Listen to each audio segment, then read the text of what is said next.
হচ্ছে কি, আমাদের তরুণ যুবকেরা বর্তমান যে প্রেক্ষাপটে আছে, তারা বেশিরভাগ ফ্রি ফায়ার গেমস এগুলো নিয়ে আসে।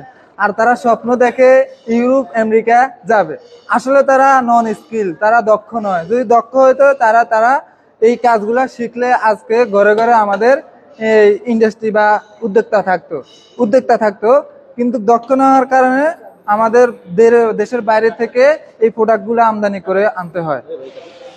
এই জায়গাতে যারা আপনার স্টুডেন্ট আছে তারা যে জবে যায় কিনা বা দেশের বাইরে যায় কিনা? এটা আমার কাছে লিস্ট থাকে, কে কোথায় কোথায় চাকরি করে, কি করে না করে। তো এটা ওরা এখানে কাজ শেখার পর অবশ্যই চাকরি করতে হয়, চাকরিতে যায় এবং জবের যথেষ্ট সুযোগ সুবিধা করে দেওয়া হয়। আচ্ছা, তাই এই জায়গা থেকে জব প্লেসমেন্ট করা হয়, তাই না? জি। আচ্ছা, এটা যারা ভিডিও দেখছেন আপনাদেরকে আর কি সুবিধা চান?